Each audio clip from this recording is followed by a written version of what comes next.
Pura Kedatuan Raksasidi, tempat penglukatan di Jatiluwih, Tabanan. Melukat, sebagai ritual spiritual umat Hindu di Pulau Bali merupakan upacara yang mengusung tujuan untuk membersihkan jiwa dan pikiran, diwariskan dengan penuh kehormatan dari satu generasi ke generasi berikutnya. Tempat paling sering dipilih untuk melukat adalah mata air alami yang dianggap suci, seperti yang terdapat di Pura Kedatuan Raksasidi ini. Pura Kedatuan Raksasidi, tempat penglukatan di Jatiluwih, Tabanan. Bagian beji dari Pura Kedatuan Raksasidi. Umat Hindu, terutama di Pulau Bali, tentu sudah tidak asing lagi dengan upacara melukat.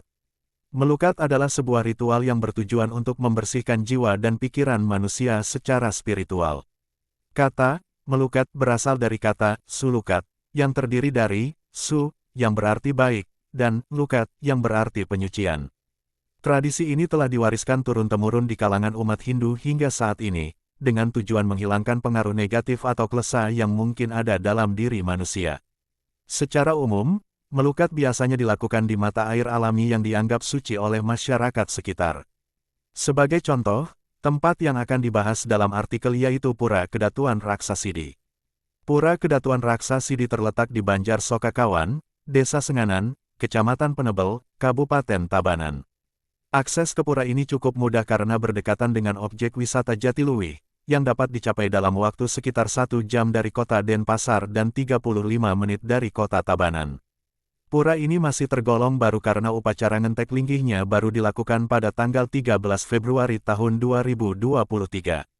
Sejarah pura ini dimulai pada tahun 1990-an ketika masyarakat setempat dan orang-orang yang melakukan meditasi di puncak Kedaton sering melihat cahaya dari kejauhan.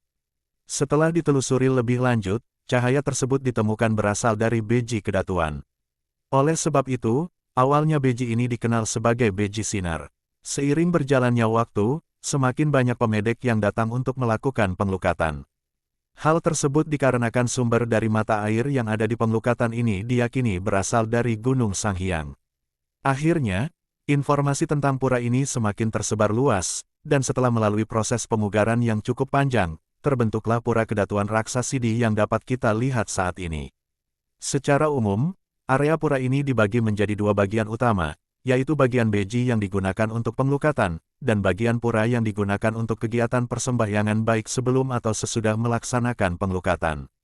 Sebelum melaksanakan persembahyangan dan penglukatan di pura ini, pemedek diwajibkan untuk melakukan matur piuning terlebih dahulu di dukuh, yakni tempat berstananya Ida Dukuh Sakti dengan tujuan memohon izin untuk melakukan aktivitas di sekitar area tersebut. Setelahnya, pemedek dapat turun ke bagian beji untuk menjalani penglukatan.